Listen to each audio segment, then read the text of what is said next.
And I want to get a book done because I am such a nut on boxing, and because I am an historian, and because, as I say, boxing is my drug, okay?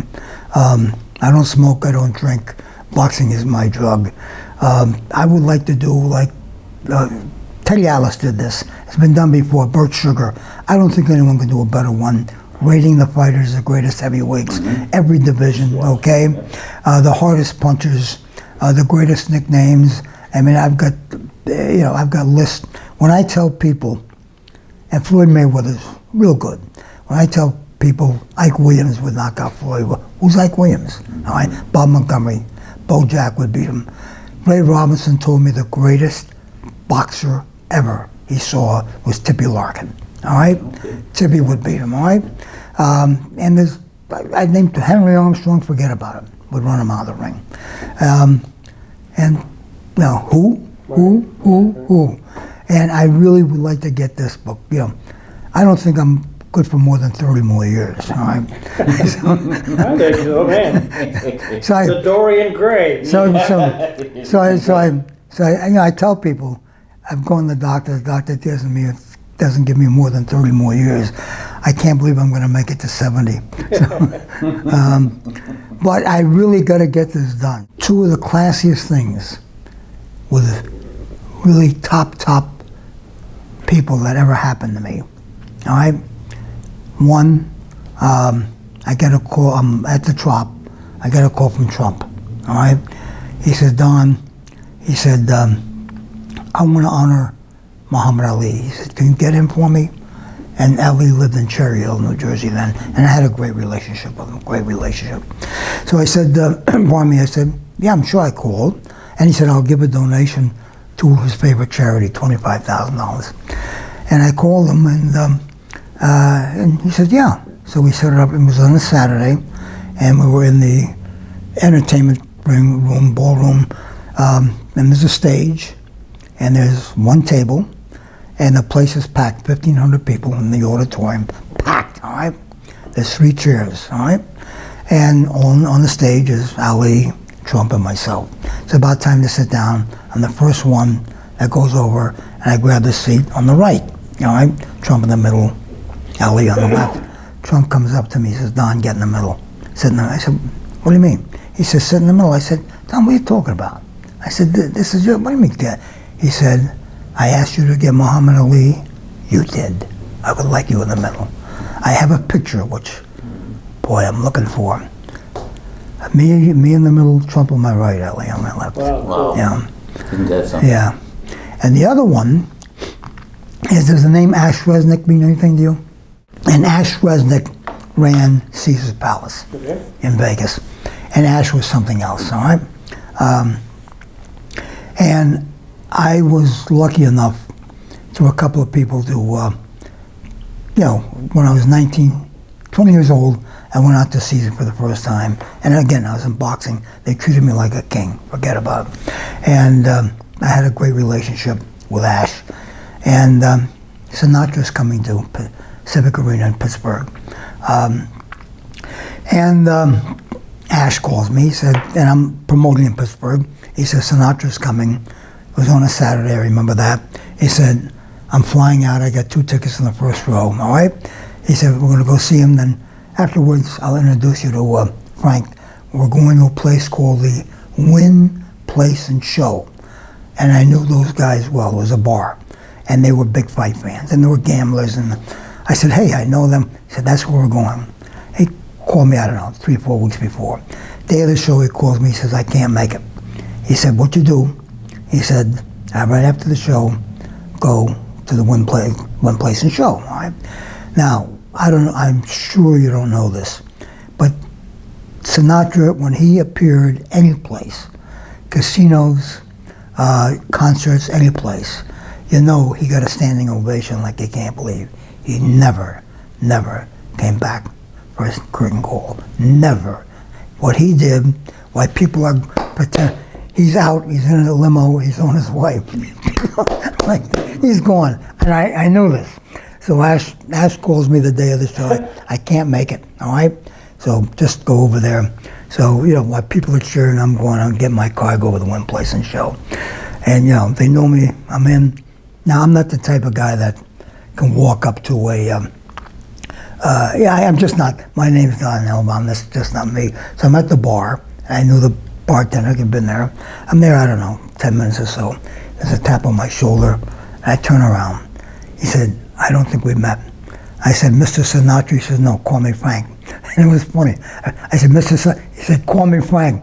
I said, Frank, my name is Don Elbaum. Ash Resnick, the boy promoter, all right? We talked. Now I start talking about my background. He wanted to know all about me. And my mother was a concert pianist.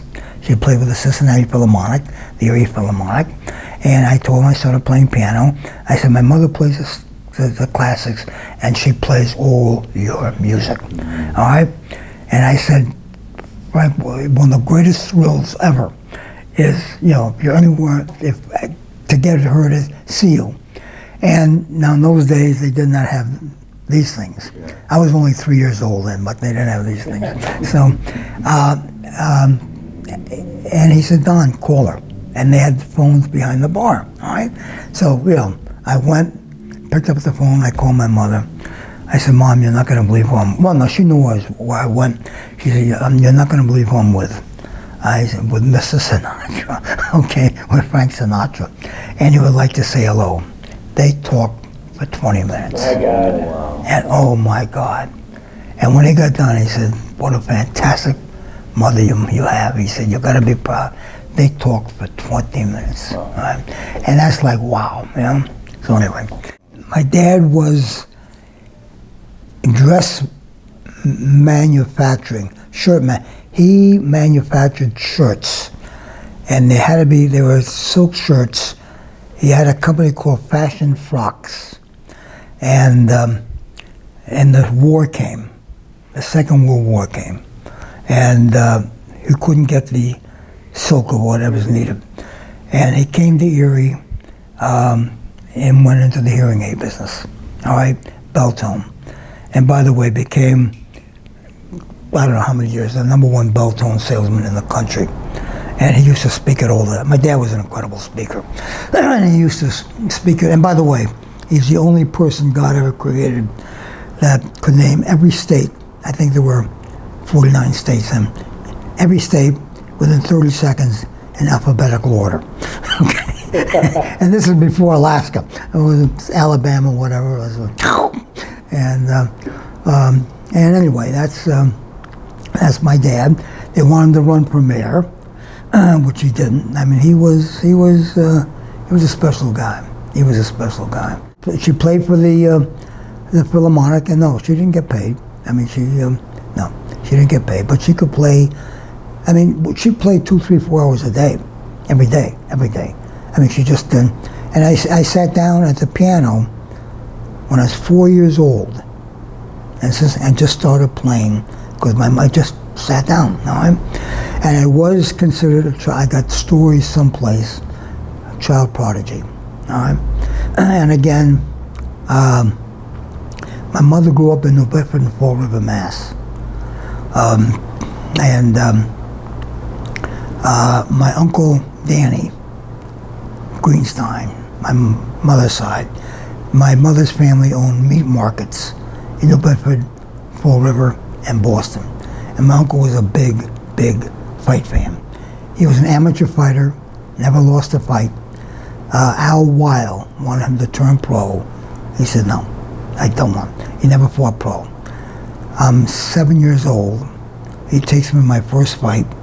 I'm sitting in the first row, all right? Never seen a fight before, all right? And I'm watching this guy in the ring, and I'm like this, all right? The guy's in the corner. The opponent's throwing punch after punch, never hits him, all right? Guy slips out, puts a 7-8 punch combination together. Guy starts to slip, he holds him up. These are the exact words that I remember. And I'm saying this in my Hall of Fame speech.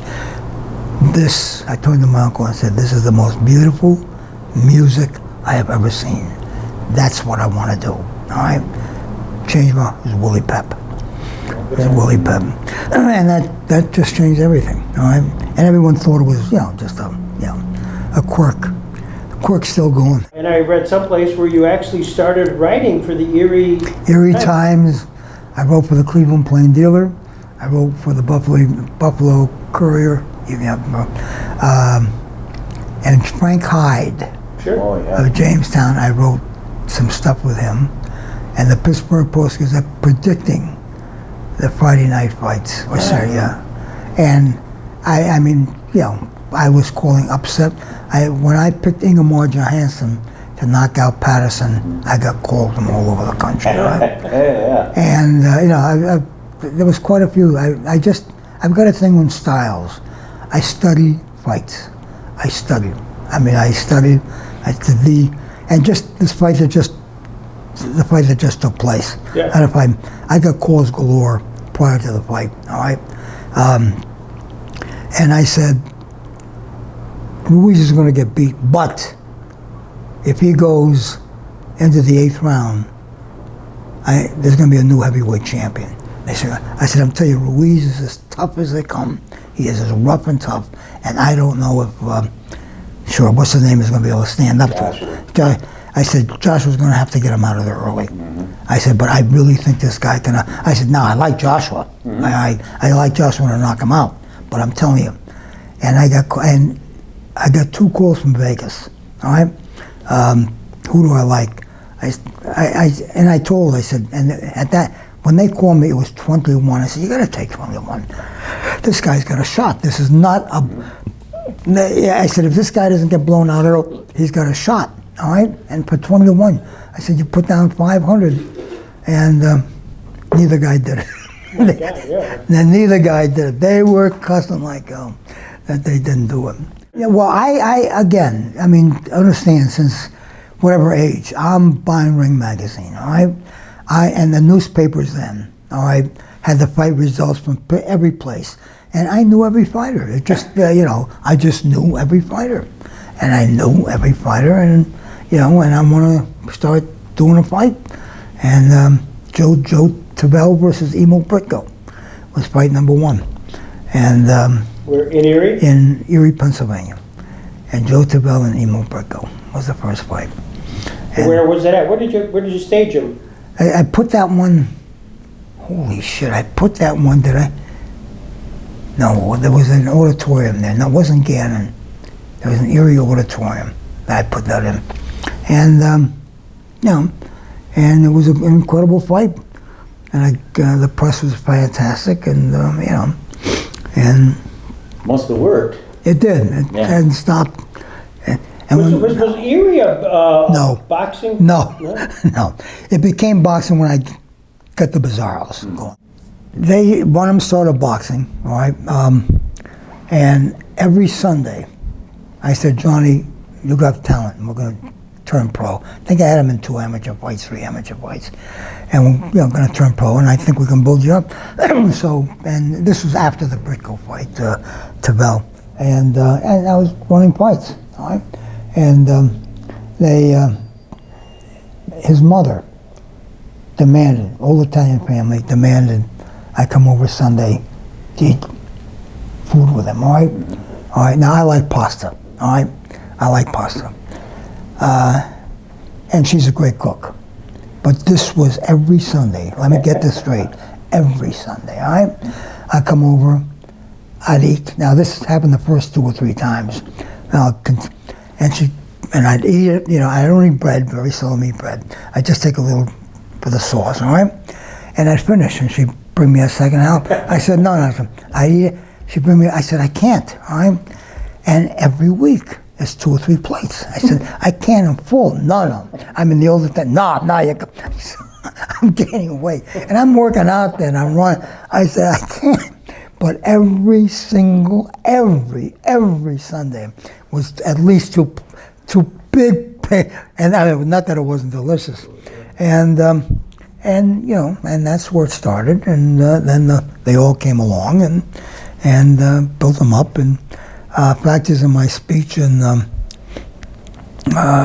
Hall of Fame, someone asked me, "What's you consider the greatest thing is I've accomplished?" All right, and one of them, the first thing is, I was the first one ever to bring an American fighter to the Philippines. I brought Johnny Bizzaro over to fight Flashy Elorde, all right? Who I said, I'm waiting for the reaction. Who I say there will say, who would beat Manny Pacquiao? All right, I'm waiting for that reaction. Okay, but he would have beaten Manny Pacquiao, and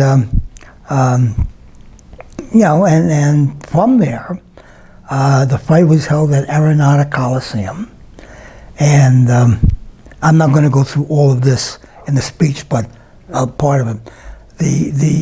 I met George Arenado Jr., a young guy, good looking as can be. All right, and that was in the richest family in the Philippines, and one of the richest in the Far East. After the fight, just he and I hit it off, and he said, and I was sending Johnny back. He said, "No, I want you to stay." He said, "Stay." He said, "Spend a few days." He said, "Come to my house. I'd like you to come." And he said, "I train fighting cocks." All right. I said, "Yeah, I'd love it." So I sent Johnny back. So he picks me up that day, and we drive, and there's a mansion. I'm looking, mansion out of a movie, all right? And there's two guys in front with machine guns, okay? He shows me around. He has two of every car, two Rolls Royces, two Bentleys, two Cadillacs, and boom, boom. I'm just looking. I don't know, he had like 40, 50 cars, whatever he had there. Takes me into his house, which is and the guy was a class act. He wound up marrying Miss Columbia from the Miss World. Now, I'm not sure if she was Miss World, but wound up. So anyway, he takes me in the house, and the living room, Sinatra music. The dining room, Mario Lanza. All right, every room had Bing Crosby. Every room had a different artist, and so now he takes me to start training fighting cocks, and they wear gloves and they spar. Yeah, they actually. I mean, they're not 6-ounce gloves, by the way, a lot smaller. But they do road work. So I'm taking these things for road work, and the World Championships are in Thailand. So he takes me over to Thailand with him. It was incredible. It was and these are things that are like wow. And then Johnny comes back and kind of walk me through the Johnny Bizzaro and then Lou Bizzaro. Lou fought Duran. Champion Roberto Duran in white trunks is ahead on all scorecards here in round 14. Challenger Lou Bizzaro has fought a courageous fight, which was classic. And I really thought he had a shot with Duran. All right. I think one of the other great press conferences, I bring Duran in 10 days. Are you aware of the press conference? Yeah. I bring Duran in 10 days ahead of time, whatever it was. And he didn't speak any English. And he had an interpreter, Louis Enrique. And I think we were at Hector's. And we have the press conference. And the place is packed. They're from the Buffalo paper came down, Pittsburgh paper, Cleveland paper, to Dan Coughlin. The place was packed. And Al Abrams from the Pittsburgh Post-Gazette. And Bizzaro gets up and he thanks, I want to thank my manager, promoter Don Elbaum. I want to thank Mr. Duran. And I want to thank you for giving me the opportunity. Thank you. And the governor, the fight was on a Sunday. And there was a blue law, you couldn't fight on Sunday. And I got the governor to let this fight happen. It was on NBC.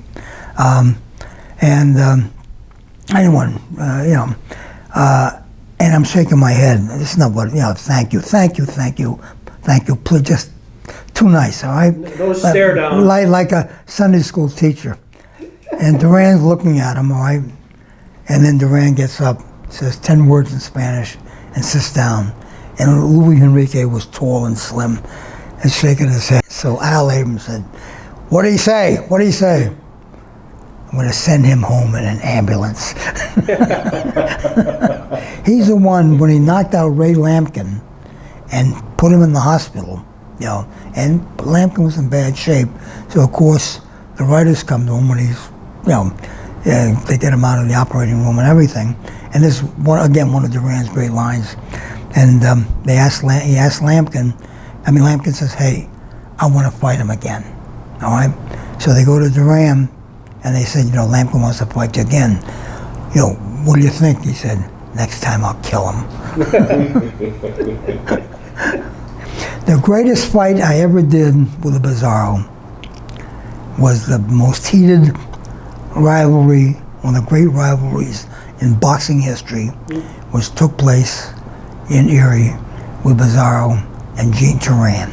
Oh, really? Gene was the local kid, a black kid, which is neither here nor there, but that was the thing there. Bizzaro's white, of course, and boy, these are two guys that hated each other. And I knew. Now, I consider myself an expert in styles. There's a great line, styles make fights. And I've said from day one, Bizzaro will beat Turan. Turan was a 2.5 to 1 favorite. Everyone was. They were betting at D's. And people were betting. D's was putting up the odds, and they were betting. And I bet $100. I made $200 on the fight. I had someone else bet it for me. I didn't want him to know either. And Bizzaro beat him. And they had about 3,000 people there. And it was, but that was one of the great local Tony DeMarco Basilio type situations. When Johnny fought Flashy Elorde, it went 15 rounds. How close a fight was that? I score every fight, Yeah. but I score. I had the fight ready 8-7. Really? Elorde. Now I came back. I think I said Johnny should have won, but I had Elorde 8-7. Was Johnny disappointed, or did he just see this as a great opportunity? I think he went over. Now understand, we're not talking about guts or courage. I think he went over there simply because of people, some of his friends saying you shouldn't be going over there and fighting him, all right? And there were people, and I had some battles with people, all right? And it's like, I don't want to ever say they said you're getting set up, but you should not be going and fighting in his backyard. You should not. And, I told his family, he's not going to get knocked out, and he can win the fight. He can win the fight. He can win it. And it's not going to be easy, but this is going to make him famous because he's the first American ever to fight there. And Elorde was considered one of the great fighters then. And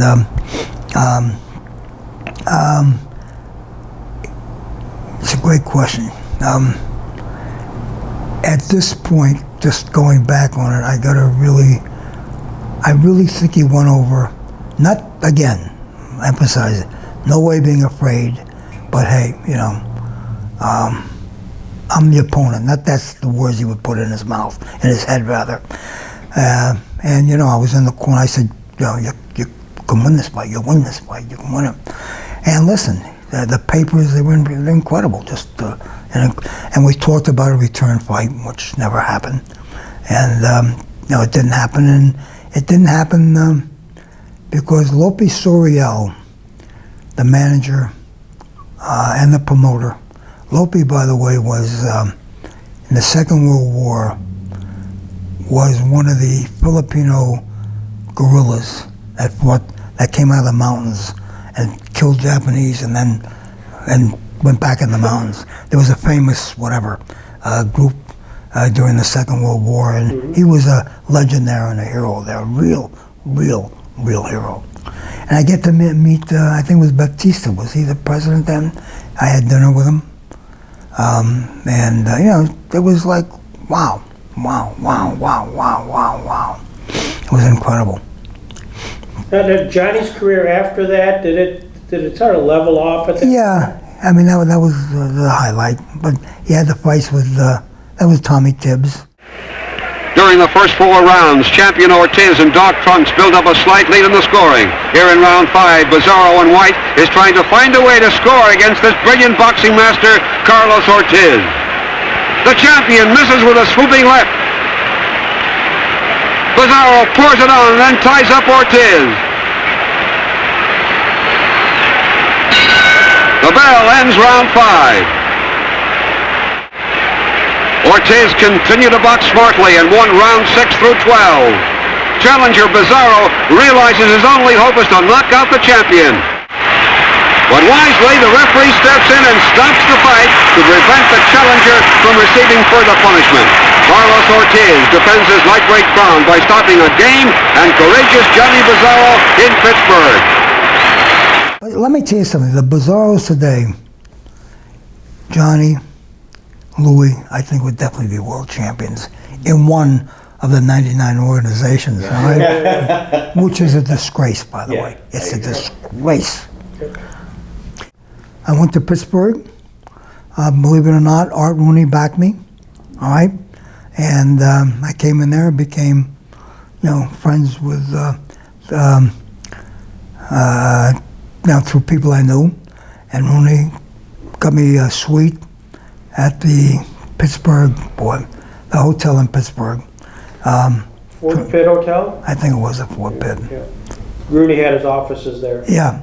So anyway, he got me a suite, and I started running fights there. I lived there for 5 years. I mean, I brought, that's why I brought Sugar Ray Robinson. That's one of the greatest thrills of my life. Yeah. Ray fought the last 3 fights of his career with me, all right?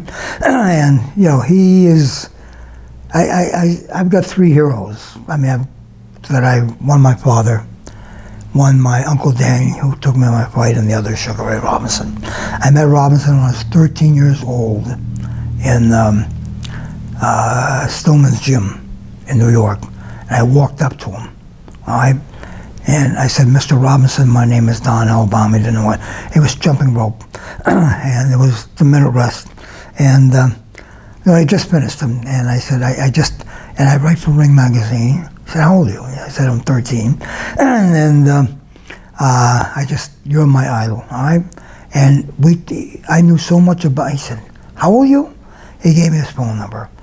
When I tell you there was a minimum of 2 times a month, often 10 times a month, I talked to him right up till he died. Wow. All right? And, wow. And when he fought for me in Pittsburgh, and then I put Willie, the Willie Pep story, right? On that. Tell me, repeat it. Willie and I went way back. Fact is, he came to Erie when I was an amateur boxing. I remember Mike Canavino, who was mayor of Erie then, brought Willie to Erie, and I boxed him 4 rounds in the gym. All right, 4 rounds, 16 years old, and I couldn't break open an egg. All right, I had a hell of a jab. All right, and it was boom boom, and after 4 rounds, and because of the jab, I don't think I ever hit him. He said, and as years go by, did he say it just to make me feel good? I don't know, but I sure felt he meant it. He said, you're going to become world champion one day. The only problem is he lied to me.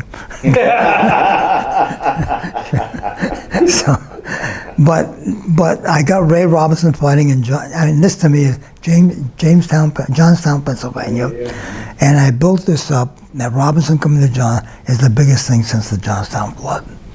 And Willie Pep calls me a week or so before the fight, 10 days. Don, I need a fight, and I had I mean, with lack of a better word, I love fighters, all right? Like I said, they're my drug, whether they can fight or not. I said, Willie, please, you don't want to fight. He said, Don, I've got to. Willie, no, don't, please. I said, what do you mean you got it? He says, Don, I have 5 ex-wives. So I put him on the card. I got him the right opponent, of course. And, I still say one of the greatest thrills of my life is I had Willie Pep and Ray Robinson, 2 of the greatest, maybe 10 fighters of all time, on the same card. That's incredible. In Johnstown, Pennsylvania. That is bigger than the flood. Yeah. Unreal. Is that where you, in prepping for the Robinson fight, is that where you got into the boxing glove story? Yeah. That's the, should I tell it? Sure, yeah. Sure. I mean, there's 2, I got the press conference. The press conference is in Pittsburgh. And again, Al Abrams and everyone was there, and I got 2 battered gloves down in front of the table, and we're talking, and I turned to Ray, I said, Ray, don't ask me. I cannot tell you because this is one of the most incredible stories ever. I said, but Ray, here are the gloves that you used on whatever date, 1941, when you turned pro against Joe Echevarri. And he looks, and he says, how? Ray, don't. And boy, boom, and all of a sudden Al Abrams says, Don, have him put them on, and all of a sudden I see something, all right? And I'm standing, and I'm trying to, but no one, all of a sudden he sees what I saw. And he says, I can't, like it's too emotional. There were 2 left-handed gloves.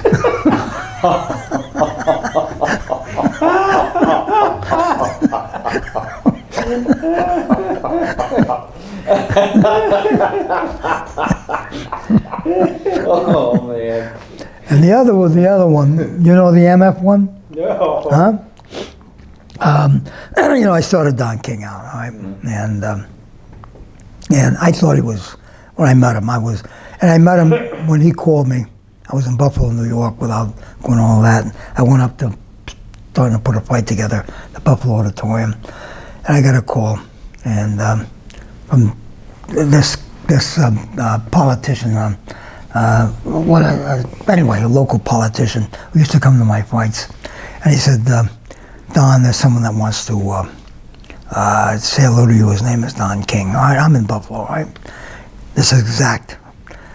I got the phone here. I'm in the office of the Buffalo Auditorium. So there's about 4 or 5 people. And this is Don Elbaum, my man. He said, I'm doing a fight show in Cleveland. I can't do a fight show in Cleveland without Don Elbaum, because Don Elbaum is.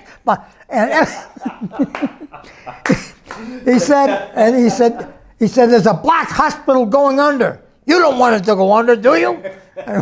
I got 2 words, yes or no? No. He said, Don, when are you coming back to? I said, Mr. King, call me Don. I said, Mr. King, I'll be here till I'll be back Monday. I'm here for the weekend. You must come back tonight. This was 5 o'clock, by the way, 5 o'clock. And I said, I can't, I'm here for the weekend. Guy's name is George. The councilman gets on the phone. He says, Don, I know you probably got a heavy, hot date there, whatever, and I'm not telling you to come back, but you don't know this guy. I am stuck here with him in my office till Monday. I said, what are you talking about? He says, I'm telling you, I cannot leave this office. Now, it wasn't like threatening. I'm stuck here.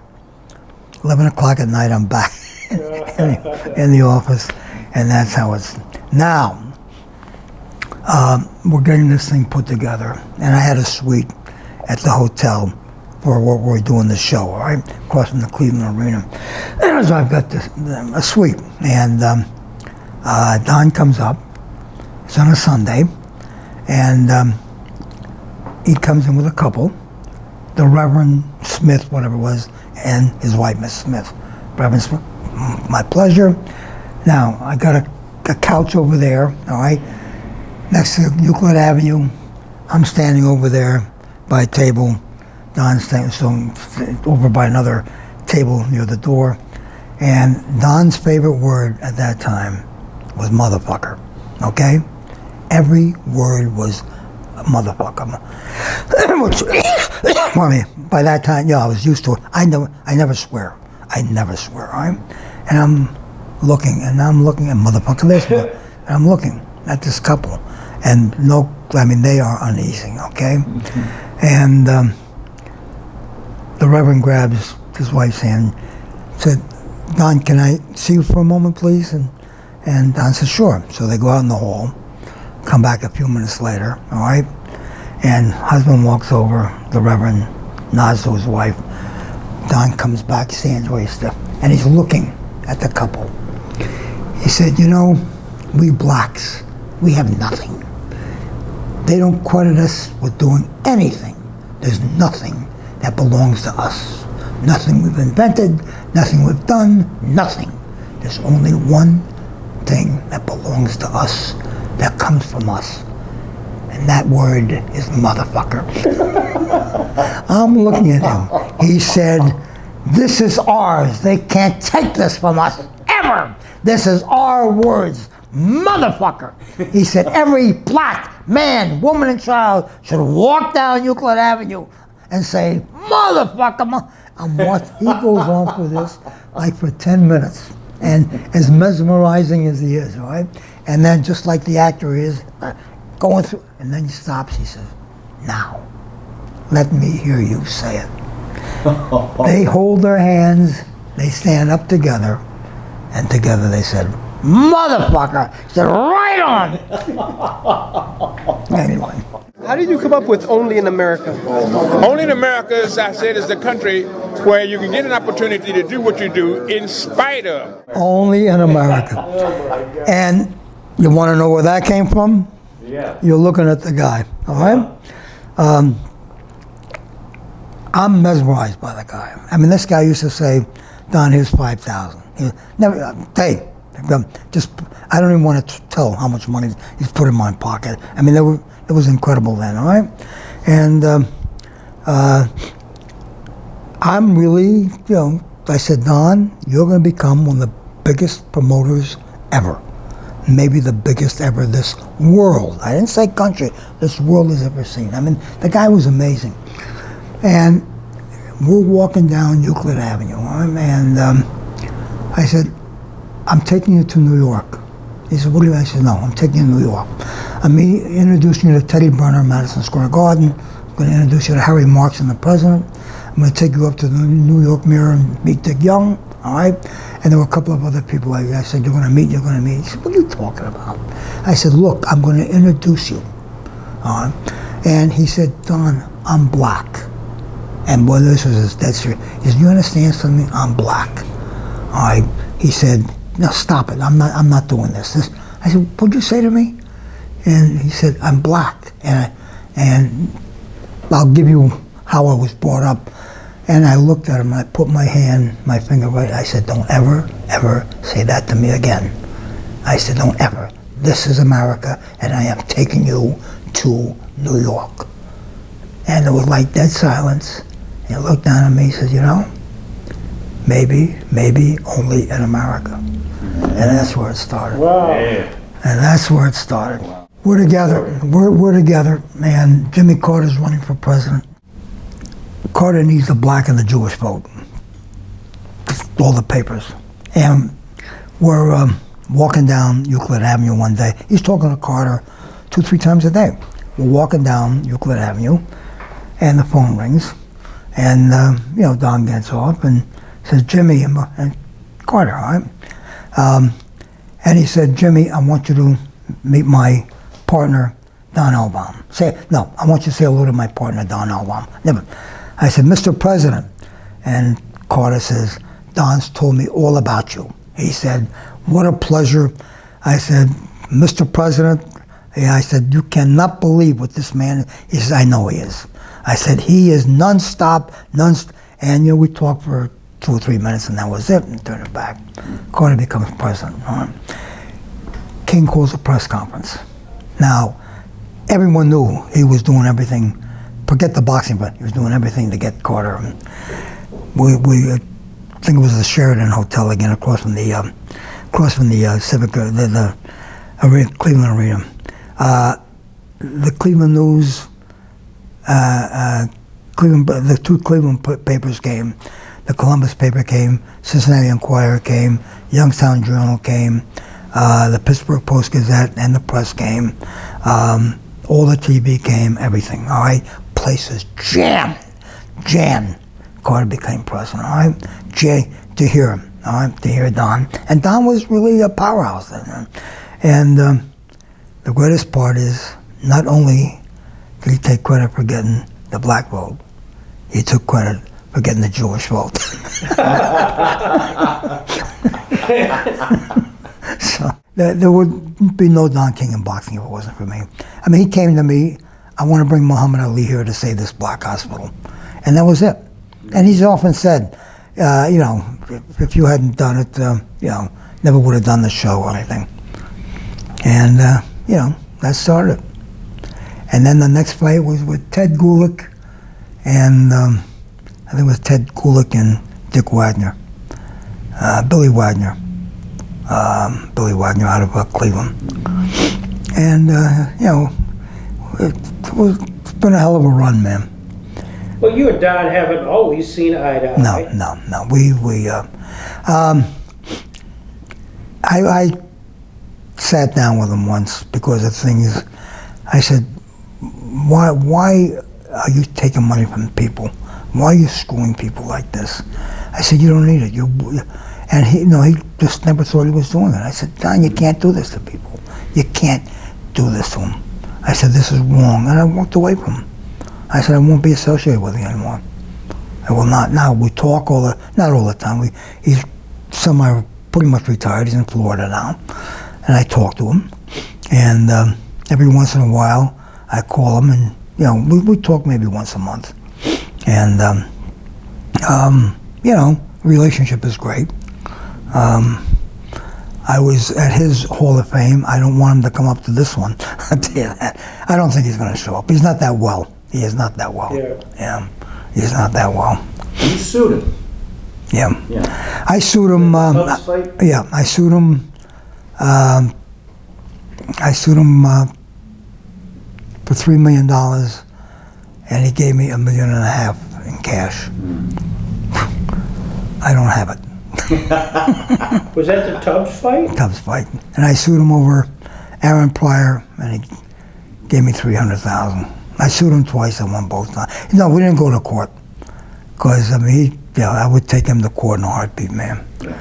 And but you know, I mean, but you know, one of the greatest lines is Larry Holmes, and Larry said he stole millions from me, but he made me a millionaire. Yeah.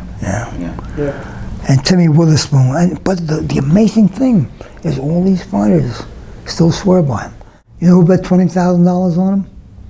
On Douglas?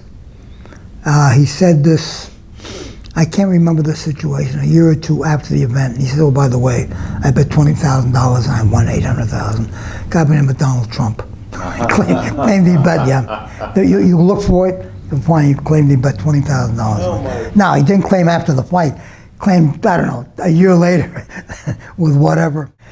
I'll tell you exactly what I said. And Ed Ropey said, Don, I don't want to wait till tomorrow.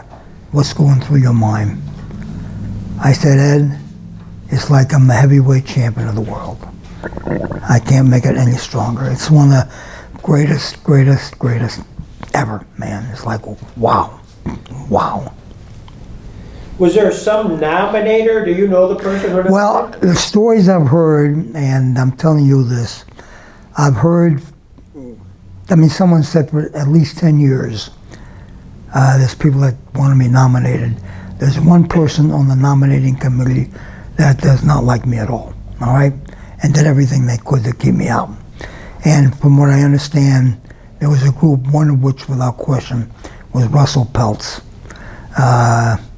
And Herb Goldman, that just said, hey, it's got to be, this is looking bad.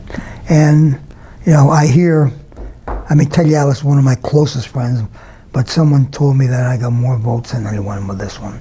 That I just, there was like unanimous, whatever that is. And it's great. I mean, it's just fantastic. I mean, I think if I didn't say this, someone said, you know, you're on cloud nine. I said, I'm above it. Man. It is one of the great days of my life. Really. Give us a sneak preview of your speech. Who are some of the things, you don't have to recite it, but just a couple highlights.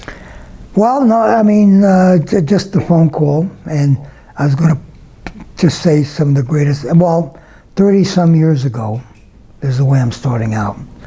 30-some years ago, I got a phone call, and this is the way it is starting out. Don Elbaum? Yes. Don, this is Teddy Atlas. Yeah, Teddy, I know who you are. You're working with Cuss with Mike Tyson. All right? 30-some years later, Don Elbaum is going in side by side with Teddy Alice. Yeah. That's the way I'm starting it. Are you aware of me and the Detroit riots? No. You know, I write. I'm a bit of a nut in certain things, all right? And I'm at the Statler Hotel in Detroit, and all of a sudden, all hell's breaking loose, all right? And, you know, all over.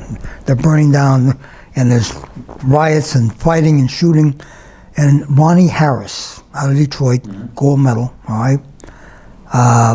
And, you know, no one could go down there, and no white person there.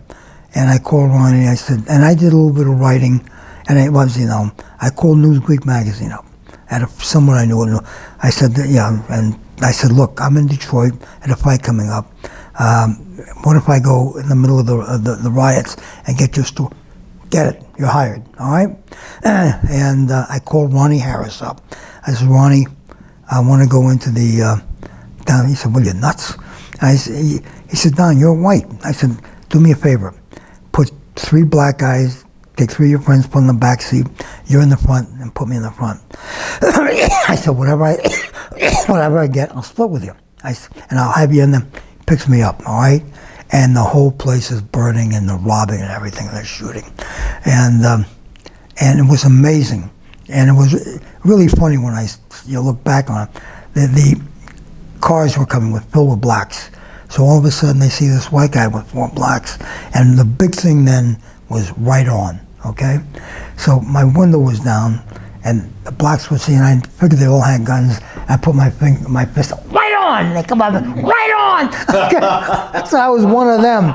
So we spent an hour, and I'm taking notes down, and I called them. I said, they said, Don, I'm sorry, we gotta change it. We gotta see what it's gonna take to heal stuff. We're not looking at all.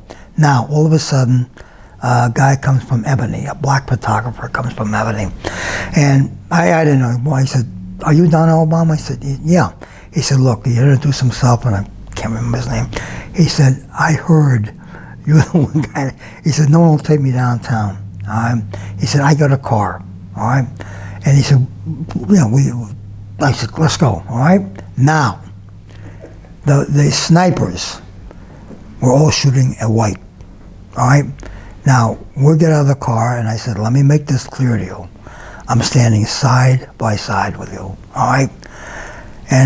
And he really, now this guy was about 6 foot tall. I'm not quite that tall, all right? I mean, I was in great shape then and so forth.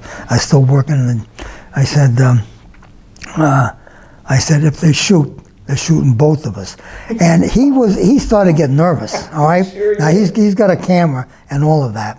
And we're walking, yeah, I said, don't even think, all right? So, and there's firing, no one really shot at us. We were there 30 minutes, all of a sudden, police cars pull up, and they surround us, all right?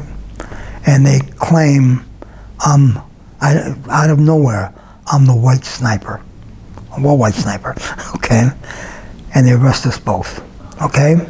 And he showed, look, I'm a photographer, Ebony, and showed the card. I said, look, I'm the boxing promoter here, and like no one gave a damn. I said, and I had a telegram from Newsweek, nothing, all right, nothing. They took us, when they're walking us into the jail, the cops did a job on me from behind. They hit the shit out of me, all right? And they put me in with a packed there's 30 blacks and 1 white. Now, I think you can figure who the white guy is, okay? I'm in there, and I'm saying, I got no idea what's gonna happen. And there's 1 cot there, and I come in, the cops throw me in, and I'm like, I'm saying everything in the world. So anyway, the one guy looks, he says, you're Don Elbaum, the fight promoter. I said, yeah. All we did is start talking boxing, okay? Oh, yeah. Now, there's a cot there, and, you know, either on the floor, and the head top black tough guy, all right, says, Don, look, this is it. I'm taking this for 2 hours, then you got it for 2 hours. I said, well, no. You have it for 2 hours. So I have it and they just said, no, this is yours. So I had a cot to lay on. Now, and the cops are really, at the jail, are really like, it's like I'm the guy they want to kill. And I hadn't had any water in I don't know how long. I said, can I get some water? I wasn't, so they gave me a cup, all right? So you take the cup and you put it through so they put the water in the cup. So I went to take it out, they knocked it out of my hands. And I went ballistic, all right? I went nuts. Now, I'm 135 pounds then. I'm and you think you're tougher than you are, okay? And finally, Pete Wallmeyer, does that name ring a bell? Sports writer, I think editor of the Detroit News. Got to check which paper. My dad just knew I was involved there, and he called Pete. I'm an only kid. He says, Pete, and they introduced himself, and I had a great relationship with him. Pete went to the hospital, went to the morgue, went to the hospital, all right? Couldn't find me. He said, he's not in the hospital. He went to the jail, all right? And that's when they found me, and I came out. And Pete's waiting for me, all right? And the chief of police called, before I went out to sea, calls me in, sits me down. He's of course, he said, I better not hear one thing about what happened here. And that's just, I said, fuck you. All right? And I walked out and, that's my Detroit thing. But, oh no, the biggest fight of all time. Holy shit, I had it thought made. Now I'll give you the two biggest fights of all time. I'll give you the biggest fight that it was this close to making in the history of boxing. Nothing comes close, including Ali Frazier, including Dempsey and Tunney.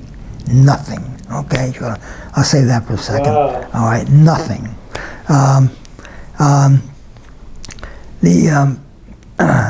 I go to see Art Modell. I said, Art, I got the fight of the century. I want to put it on here. We'll do 50, 60,000 people. It's going to be on paper, closed circuit TV. Mm-hmm. He loved it. He said, we're partners. He was going to back me up. He said, I'll back you and so forth. And I said, I'm going to guarantee $1 million. He said, you've got it. He said, I'll give you, I said, I need $50,000. I want to go meet the guy. And who was there and who I met? Jim Brown. All right? Still playing with Cleveland. And Jim and I don't know if you know, Jim boxed at Syracuse University. He was a collegiate champion, heavyweight champion. All right? They had collegiate situations then. And, and he loved boxing. He used to come to my fights. I said, Jim, I want to do the biggest fight of all time. And I told him who. He says, can you get him? I said, yes. He said, wow, yes. All right? So I called the opponent up, all right? Got the guy on the phone. He said, absolutely. I'll do the fight. I said, this will be incredible. Biggest. I go to Modell. I tell him about it. He said, make the fight. And he's backing it, and we're partners. I mean, I can't do better deals than that, all right? And Modell used, like I said, came to my fight. I was over his house for dinner 3 or 4 times, all right? He's Jewish. I'm Jewish. That helps.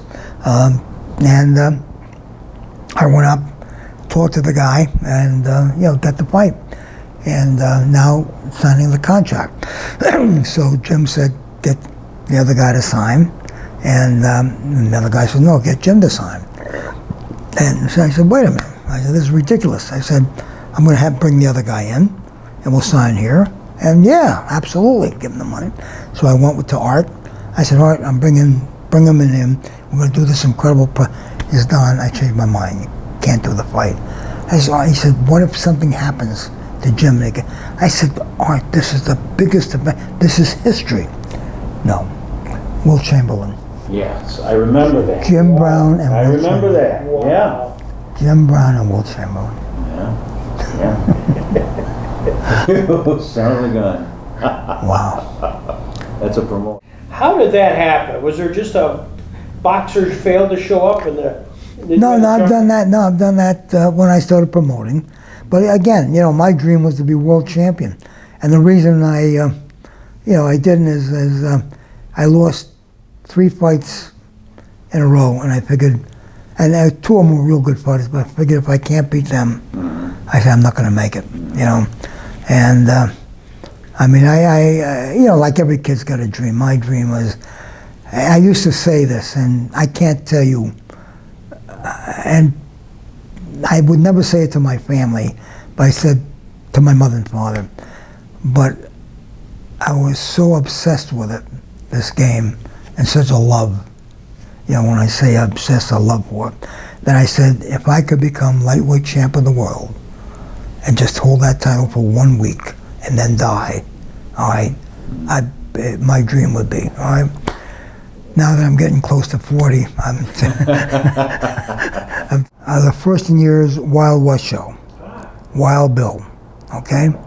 And it was packed again, all right? And I ride horses, by the way, all right? And it was like incredible. I'm a cowboy, the kids, it was just fantastic, all right? It was fantastic. And and they went from there to play the New England State Fair and so forth. And I said, I want to join you for a couple of 3, and I did, Wild Bill, I joined. Now, I ride horses. I can't ride bareback, okay? So I'm 16 years old. I'm 16, and when I brought them there. And so what am I going to do? They make me an Indian. So I'm a 16-year-old Indian. So they put all the war paint on. You love it, a Jewish Indian. I didn't think that one up. I'm thinking, this is great. but the first event I ever promoted, all right, I was 16 years old at the Warner Theater. I brought the Supremes in with Diana Ross. And 16, the place was packed. I'm cocky, a bit of a cocky kid. I had my car, and I go backstage after the event, and they were coming to Buffalo and performing the next day of the day, whatever the day after them. And I 16-year-old kid, just promoted the Supremes and a little bit cocky. So I go up to Diana Ross. I said, Diana, I hear you're going to bike. Yeah. Diana, I want to come up and see the concert. Great. I'd like to take you to dinner. She said, how old are you? So I said, 16. She says, you're a little boy. Oh my God. I just... The boxing match you did promote being the world's worst fighters. Yeah. I know, I did the kid out of Youngstown, Ohio, and a kid out of Cleveland, I think it was.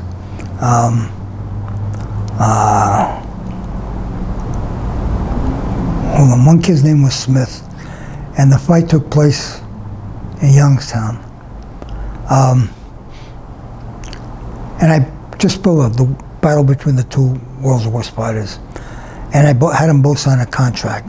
I think one was 0-11, one was 0-8. So I had them sign a contract that the loser had to retire. And I bought a trophy made out to the world's worst fighter, okay? And that was on the trophy to the world. And it was a great trophy. And I had a picture in the Warren, or I think it was in the Warren paper. Who was the sports of the Warren paper then, man? Wow, I got him. So anyway, this is the picture in the paper with the 2. I'm holding the trophy, all right? And here's the 2 fighters. They don't want the trophy. And it's the fight. The place is packed. It was in the Warren Auditorium. Place is packed. The fight of the year, a draw. I'm doing this show, I think it's in Ashtabula, and promoting the show. And I had let me figure this out, a 6-fight card, and 2 fights fell out. And the referee was Benny Spieth. The guy that owned the ring, put up the ring, was Benny Spieth.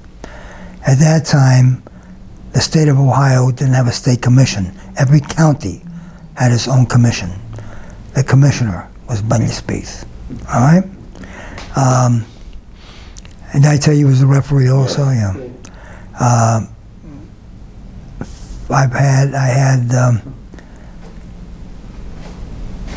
had 6 fights.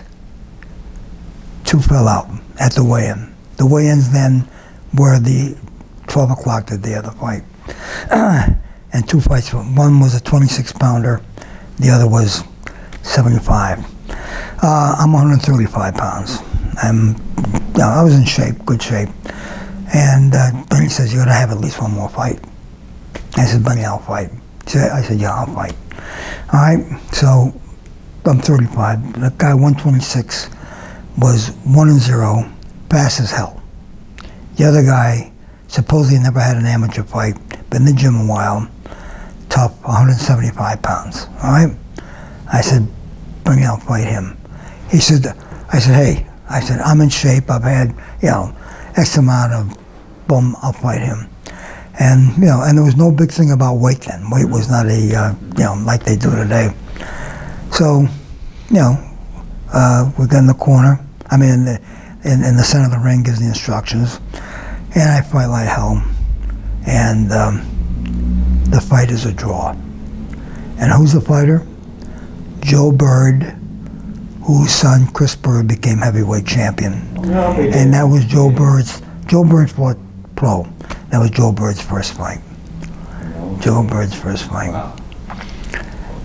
Now a story, this is not true. I tell the story, this is not true, but I gotta add something to it. But I wanna add it's not true because what I'm about to say is not me. So I tell people, when the referee gives instructions, and I look at Bird and I said, don't forget who's paying you.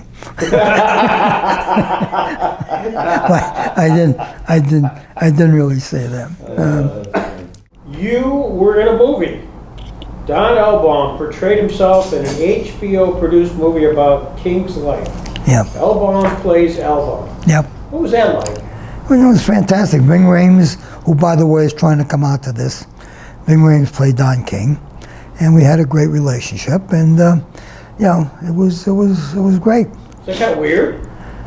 No, I listen. I loved it. I did it. Someone told me it won an Emmy, if I remember right. Well, if it does, just say it does. Yeah. What was your style as a boxer? I gotta spell it. R-U-N-N-E-R.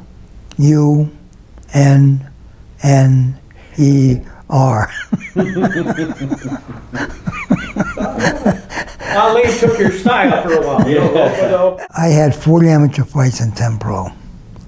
I couldn't break it with an egg, could not punch. And I had 3 knockouts. And the first fight I fought was in Elwood City, Pennsylvania. Mm-hmm. I'm 13 years old. I'm 120 pounds, 25. Amateur, of course. The other guy's 145. It was a Sunday afternoon. I remember this like, well, my dad was there. The bell rang. No one was moving backward. The guy I'm fighting is short and fat and 30 pounds more than me, all right, 25.